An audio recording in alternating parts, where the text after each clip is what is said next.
While Hollywood may show process servers as shrewd undercover members of the court, wearing bizarre costumes to sneakily serve you divorce papers, we know what it's really like. And it's pretty much exactly like that, once in a while. This is Lafayette Process Servers LLC, a podcast shining a light on the job that takes place in the shadows. What's it really like serving subpoenas, summonses, and notices? Welcome your host, owner and CEO of Lafayette Process Servers LLC, Scott Frank.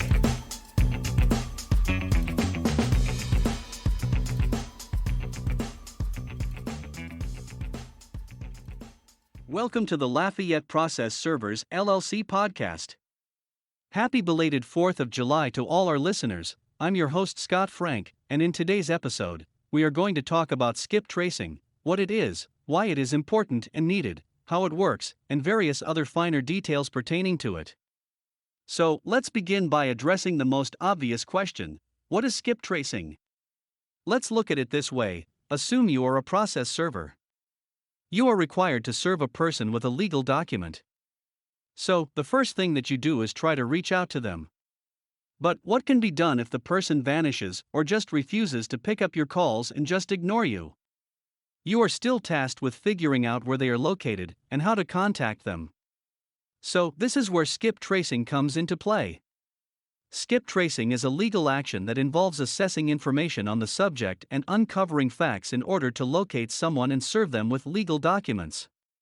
In general, the process of skip tracing involves utilizing databases, understanding where and how to search for information, and following up on leads to find a hard-to-find person of interest. Skip tracing professionals conduct interviews and assess information about their subjects. A common mistake that people make is to mistake skip tracing as some sort of illegal or shady activity that involves invading others' privacy. But in reality, it is quite the opposite. In the case of skip tracing, the aim is as the name suggests. The skip part refers to someone intentionally disappearing or skipping town, while the trace part is about tracking down or tracing someone's location. Hence, the main goal of skip tracing is to only locate someone who is hard to find. But what exactly is the need for skip tracing? Skip tracing becomes necessary whenever you have a court case in which the other party cannot be located. In most instances, court cases cannot move forward until the other party has been served with legal documents. Like we've mentioned before, there are cases where people go to extreme lengths to avoid due process. In their effort to avoid service, they might even change addresses or jobs which would make them hard to find. Or sometimes you just might need to serve someone whose information you don't have. In such cases, a process server can utilize skip tracing techniques to find the respective people and serve them on time. Now that we have covered the basics of skip tracing and what it entails, let's move on and understand all that goes into the process of skip tracing. First, let's talk about the people involved. Skip tracing cases can involve any person whose whereabouts are not known. However, some common types appear in these cases.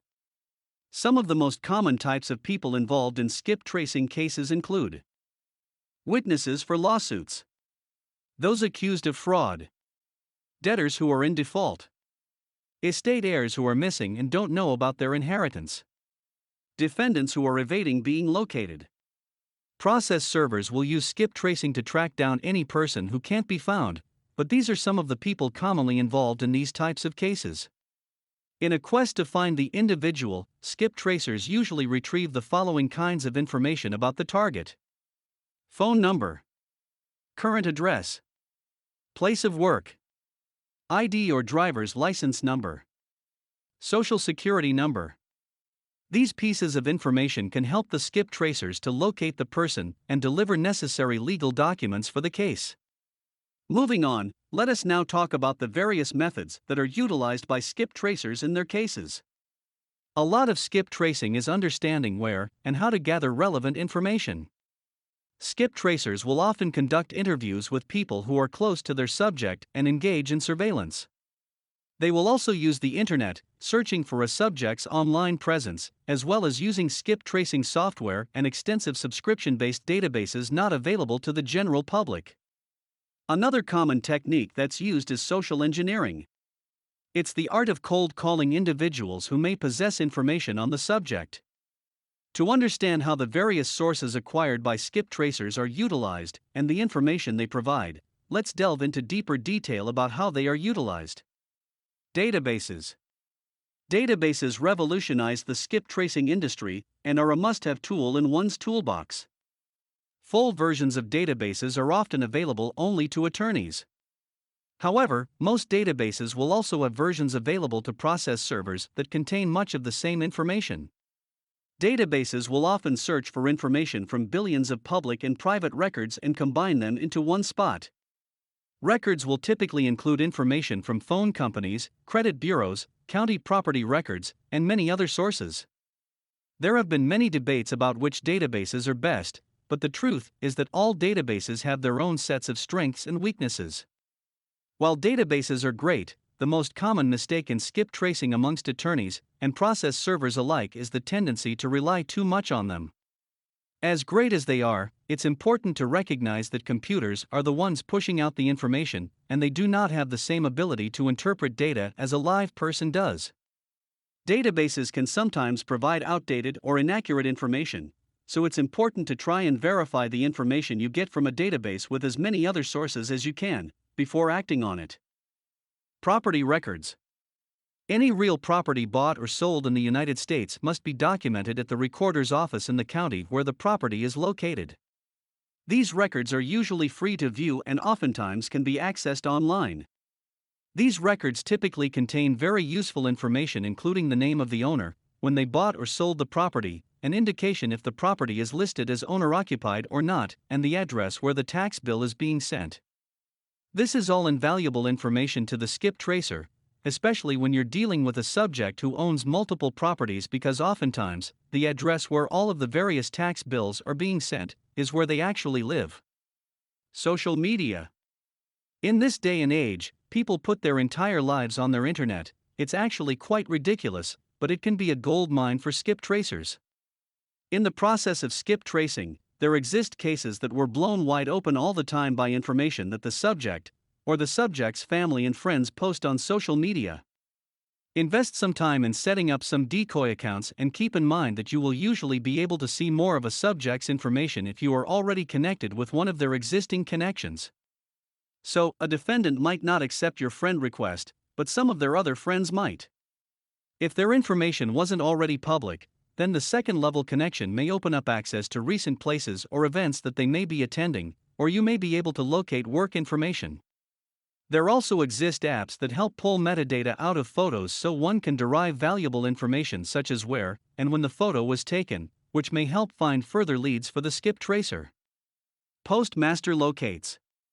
The idea behind Postmaster locates is that there exists a form a person, in our case the skip tracer, can fill out and submit to the post office, wherein the post office is required to tell you if a person is receiving mail at an address, if they are having their mail forwarded, or if they are not at the address provided. Usually, they would need to fax or mail the form in, but some post offices will allow people to walk it in and handle it the same day. In addition, that same form can be used to obtain the physical address the post office has on file for a P.O. box holder. Interrogation. Usually, after a person has moved, the new occupants or neighbors will have some kind of information about where the person went. The question is, how do you get it? The key is in asking good questions through interrogation. More often than not, people will give up all kinds of information upon interrogation. Sure, some people won't be interested in helping and won't provide any information, but with diligent questioning, one can retrieve a substantial amount of information that can be used to help locate your subject. Pretexting. The purpose of pretexting is to get someone to divulge information to you that they wouldn't otherwise provide. More than one unsuspecting defendant has unknowingly provided a skip tracer with their own address. We know of drug dealers that have given up their home addresses, children who have sold out their parents with the hope of getting something for free, and neighbors that have dished details on each other thinking they were helping their friend get a new job. There are many different pretexts that can be quite effective. A skip tracer may even try doing the pretext on a random phone number just to work the bugs out. A good pretexter many times can also obtain information from businesses who may have information about your subject. Now, upon utilizing all the aforementioned resources, the skip tracer will then be able to deduce other valuable information that might help locate the target, such as driver's license, credit reports, credit card applications, loan applications, vehicle registration departments, job applications, phone number databases, utility bills, flight records, department store/customer loyalty card, consumer fraud, public tax information, public records databases, air travel records, criminal background checks, courthouse records. In addition to professional process servers, there are whole companies that are dedicated to performing skip tracing. Although these companies have access to a wide variety of resources, it is not always possible to locate a person. If the subject cannot be found, then the skip tracing company will create an affidavit of diligence. This affidavit is legally admissible in a court of law and will explain to the court why the individual in question cannot be located. On the surface, skip tracing may seem like something you can do yourself, but it will cost you time, money, and energy that could be saved by working with a professional. Free internet search services can occasionally be helpful, but the best services will cost you a fee. An experienced process server and skip tracer have access to high-tech methodologies, insider information, and cutting-edge techniques. Plus, they can call upon colleagues for assistance. Perhaps most importantly, a professional skip tracer will the while abide by federal, state, and local laws, such as trespass laws and privacy laws. When you are trying to bring legal action against someone and it seems like they just disappeared, either intentionally or through circumstance, it can be frustrating. You may feel that justice is being denied to you. By hiring an experienced process server, you can find the person through skip tracing.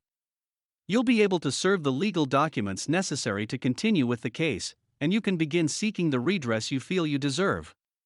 If you are ever in need of experienced skip tracing services and process servers, then Lafayette Process Servers LLC is your answer.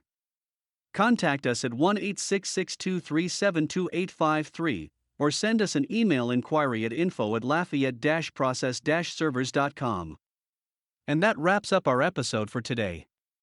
Thank you for listening, and we'll see you next time.